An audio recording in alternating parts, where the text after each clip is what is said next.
I am presenting on behalf of Iris Liu. She was a research associate who worked on this project for the last year and a half, but she has unfortunately moved on to a position at CFIA and was not able to be here today.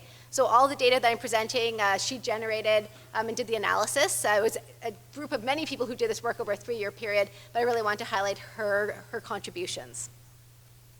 So this project is part of a program called FoodNet Canada. It is a program run by the Public Health Agency of Canada, and it is a program that aims to reduce the burden of gastrointestinal illness through enhanced testing.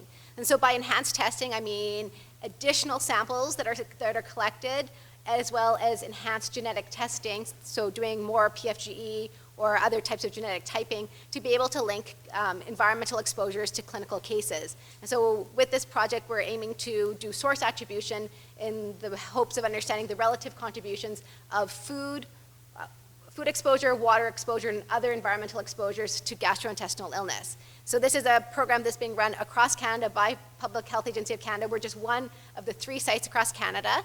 And it's the idea that if you use sentinel sites across Canada that represent the general population, inferences can be made and policy decisions and interventions can be made to reduce the burden. So currently there are sentinel sites in British Columbia, Alberta, and Ontario, with a desire to eventually expand the program to include Quebec, as well as the Maritimes. And this is built on a program that already exists in the US, also called FoodNet. Here in British Columbia, the Sentinel site, it's not in the entire province, but just a subset of the province located within Fraser Health. And we have Rod Asplin here, who represents FoodNet as well for Fraser Health. And the 3 communities that are participating in this program are Chilliwack, Abbotsford, and Burnaby. So we are not located within the site, but close by. And the idea is that it's a mix of urban-rural settings. So we have Burnaby representing the urban setting, Chilliwack and Abbotsford representing the rural setting, and looking at the different exposures within these sites.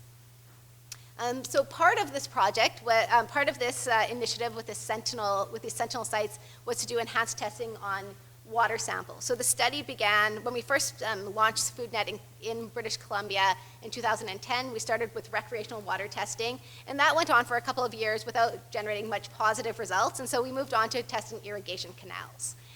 So this study was conducted over 3 years, or 3+ years.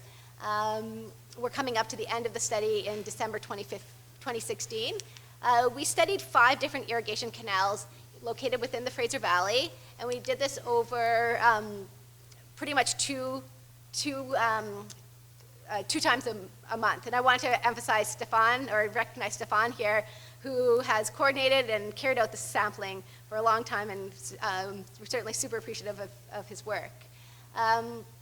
So with respect to what we tested for Campylobacter, Salmonella, and virotoxin-producing E. coli. Now that VTEC data, or the STEC samples, were sent to a lab in Guelph that does enhanced isolation of the non-0157 serotypes, and so I'm not going to present that data today. I will just focus on the Salmonella and Campylobacter data.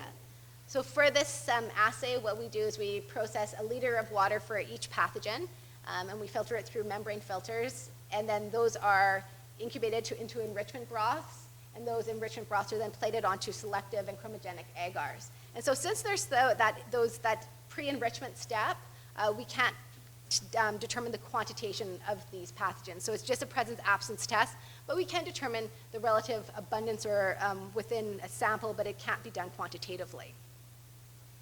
In addition to testing for the pathogen specifically, we also collected information on indicators of water quality. So we looked at bacteriological indicators, E. coli, total coliforms, as well as chemical and physical parameters as well.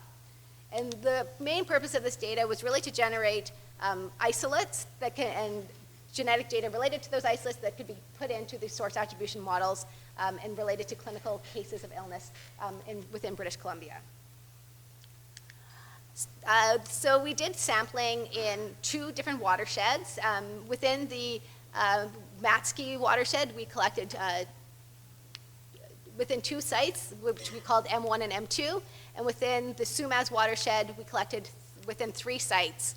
These are either irrigation canals or rivers that are used for irrigation, that we know that there's evidence of irrigation. The reasons that these sites were collected was because their proximity to agricultural operations, whether it's poultry operations or blueberry farms, as well as evidence of known fecal contamination. And so in the very preliminary stages of the study, we did go out and collect water samples from a number of different places where we know that they were used for irrigation, and we determined their total coliform and E. coli counts and used that to help inform which sites should be tested. In addition to which, we also selected sites based on how easy they were to sample from. So make sure that they're easily accessed, that they're safe to access, and they have sufficient water flow. So if we find that there's a site that has low water flow at certain times of the year, that's not ideal for routine sampling. So on to the results. So over the 3 years, we collected Salmonella data, and what we saw across all the sites was that there was really no general trend that associated the sites with one another. Each site behaved independently. Overall, what we noticed was that in years 1 and 2, we had an average prevalence of 16.5%. So 16.5% of our samples were positive. And we saw a substantial drop in year 3, where only 4.3% were positive. We also see a higher incidence or higher prevalence in the Matsky Matsky irrigation sites as compared to the ones in the Sumas. So here for the Campylobacter data, we did speciate and differentiate between jejuni and Campylobacter coli. And what I want to point out here is that for the jejuni data, we see a pretty stable prevalence over the 3 years. We do see for the coli data a spike in year 2, but overall they're much more stable. We didn't see that same drop that we observed in year 3 like we did for Salmonella. I also wanted to point out that unlike for the Salmonella, where the M1s, the Matsky sites, or the M1, M2, had higher prevalence, it was the sites S2 and S3 within the Sumas watershed that had higher prevalence. So what we can see here is that we see stable prevalence and different trends of Salmonella compared to Campylobacter. So when we typically do water studies of pathogen prevalence, we're lucky if we can do a full year of study. We're super lucky if we can do 2 years, and then even luckier if we can get to a 3-year study. And what we often see is we see these trends, and we do a 1 year or 2 year study, we see some trends, but we don't know if that actually is a seasonal trend that is persistent. We don't know if that was an anomalous year. We know that weather patterns change from year to year. And so we were lucky to have a 3-year data set to examine. And what we saw was, and what we predicted to see was that in the summer months, we would expect to see lower levels of pathogen prevalence because there's lower amounts of pathogen loading. There's less rainfall, and that is the main mechanism of transport of these pathogens into these irrigation waters. What we would then expect to see, and this has been reported elsewhere, is that after a dry summer, you would expect that the first few rainfalls after that point would be what we call the first flush phenomenon, where you see a massive loading of pathogens during that period, and then eventually as you see the pathogen levels go up, and eventually the pathogen levels level off in the winter rainy season because we see a dilution effect. So what we predicted was nothing in the summer, high rates in September, October, maybe into early November, lower rates December, January, February. If we look at the Salmonella data, we do see this consistent pattern in year 1 and year 3, where we don't see any Salmonella in the summer months. And this is when the water is used for irrigation, so that's quite promising. We did see some detection in July and August in the 2nd year. If we compare that to what we see in the Campylobacter data, we find Campylobacter year-round. We find it in the summer months, particularly high levels in the summer months, and there's no correlation between seasonality with respect to the Campylobacter data. We did do serotyping on all the Salmonella isolates that were detected in this study, and we see that the most prevalent serotypes are are consistent with pathogens known to infect humans. So the most common were Salmonella typhimurium, Seftonburg, and Liverpool. And what you'll see with the typhimurium is that typhimurium was detected in 4 out of the 5 sites, whereas Seftonburg was only detected in 2 of the different sites. And so we have PFGE data, we haven't analyzed it yet, to determine whether or not we see any stability in the PFGE pattern, whether or not we see something clonal, if we see some diversity within the Seftonburg isolates we detected. And I also wanted to point out that if you look at these orange bars, which represent M1, we see 10 different serotypes detected in this sampling site over the course of the 3 years, whereas if you look, for example, at the purple ones, we see only, for the SUMAS1, we only see 3 different serotypes. So this is suggesting that there's a difference in the ecology of the Salmonella in the different sampling areas.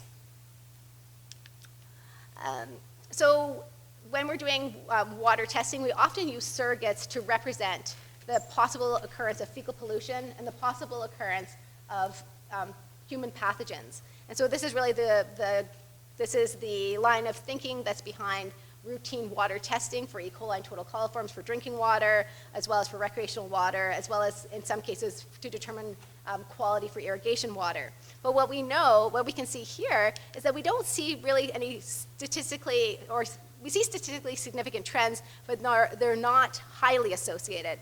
And so with respect to the Salmonella, we do see that Salmonella is correlated with water temperature, turbidity, total coliforms, E. coli, and rain in the previous 3 days. And so this is actually consistent with our hypothesis that as the weather takes a turn in the fall and there's more rainfall, we would expect to see more overland flow of more rainfall and more overland flow transporting the pathogens into the irrigation canals. Part of that transport would also include some turbidity, carrying manure or carrying soil with it during the overland flow. So the Salmonella does follow the consistent trends that we would expect with seeing higher levels of Salmonella with these factors that are associated with overland flow. Now, if we look at the Campylobacter data, there are no significant associations. And so what this says to us is that the Campylobacter is behaving very differently than the Salmonella. And there's a number of reasons that Salmonella and Campylobacter might behave differently.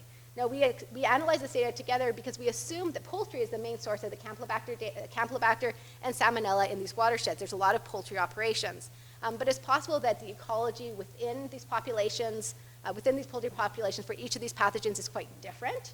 The other possibility is that these pathogens behave quite differently in stored manure or fresh manure, or when they enter the water, that they might behave differently as well. So we know that Campylobacter can survive a longer time in the environment than Salmonella. It is thought to form a viable but not culturable form that then can go on to infect humans and animals afterwards.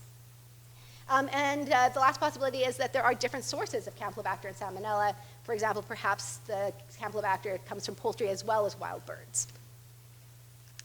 I wanted to point out as well that unlike the indicator organisms, so E. coli and total coliforms, which we rely on quite a bit with respect to determining water quality, they do vary quite nicely with the chemical and physical characteristics of water quality. This is consistent with what we see in the literature, but I just wanted to point out that the E. coli cannot necessarily represent Salmonella and Campylobacter because they don't necessarily behave the same. So just to summarize, Campylobacter and Salmonella were found in all the irrigation canals throughout the 3-year study. We saw an overall prevalence of about 18% for the Campylobacter and about 12% for the Salmonella. We did find that we found Salmonella serovars of clinical importance in the water, and we didn't find any significant correlations to time or space, with the exception of Salmonella and rainfall, because we know that the rainfall is associated with season. And we know, again, we emphasize that what's shown in the literature many, many times over, that water quality indicators are often poor predictors of pathogen occurrence. With respect to our next steps, and that's a mistake, it's to say December 2016, we're almost done this project. We're coming up to the last 2 sampling events. And so we are in the process of further characterizing the isolates. So we've done comparative genomic fingerprinting, which is sort of akin to PFGE for Campylobacter. Those are complete up to the end of August. The PFGE, again, is also complete till the end of August, so we have some samples in the fall to continue to process. And these samples have also been sent off to SIPARS for antimicrobial resistance data, or testing. And so what will happen with all of this data is that they will go in, they will be considered with the clinical data. So we want to see whether or not the trends with respect to PFGE and the CGF and the AMR data is consistent with what's seen in clinical samples. That data is going to be integrated into source attribution models. And really where we are at this point is that we're considering what we're going to do for 2017. And so should we continue with the exact same sampling sites? Should we try some different sampling sites? So really, if any of you have any ideas for testing within Abbotsford, Burnaby, or Chilliwack, we're in the process of redeveloping our testing strategy for water for the FoodNet program. And with that, I would really like to acknowledge the help of many people. I want to especially acknowledge Iris, as well as Miguel. So Miguel's now doing the water testing. He's now becoming an expert in Campy and Salmonella. And also Stefan for doing the sampling. And as well, we had a number of summer students who helped us with this project over the number of years. Donna, Majid, Trina, Amanda, and Thomas, and all the people at BCCDC and FoodNet Canada.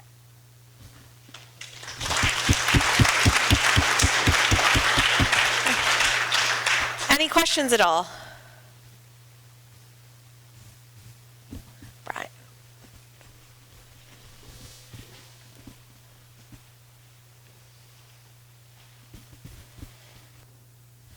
Thanks, Natalie.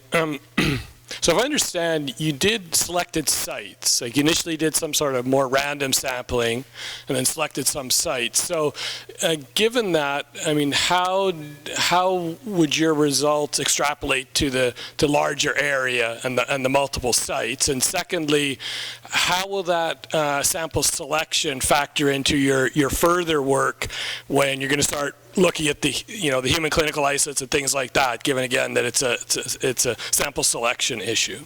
Yeah, I mean, it's really hard to design one of these studies. You have your choice of doing longitudinal data, which is often hard to get, so that we really want to look at the seasonal trends and to see about the stability in the environment and how that might transmit over time. For a subsequent follow-up study, I do think that testing more sites less often certainly would have a benefit when putting it into a risk model. And one of the things that you'll see is that if we are putting this into a risk model or source attribution model, to be more clear, is that we did this testing year-round. Our highest incidence is not necessarily in the summer months, but the summer months, that's when that water is used for irrigation. And so this is more a representation of the ecology of what's happening on the farm, and it might not necessarily correlate that well to what's happening clinically. Now, what's happening on the farm with respect to these pathogens may have downstream impacts if we look into poultry and egg operations, other things like that. But from our perspective, we were looking mostly from the perspective of irrigation water. And so that has to be considered as a caveat in any of the source attribution modeling. Thanks, Natalie. You had mentioned that you're going to try to do some clinical correlation. I was just wondering, how are you going to do that? I'm not going to do that work at all. So FoodNet Canada has developed some food case attribution or attribution models, and I have no clue what they do. They are math. They do math. I don't. I do testing. So maybe, I don't know if anyone has worked, Eleni, have you worked with them at all on some of their source attribution?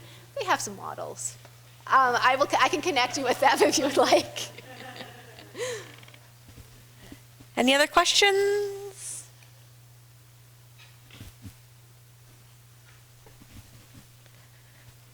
All right, if there are no further questions, thanks very much.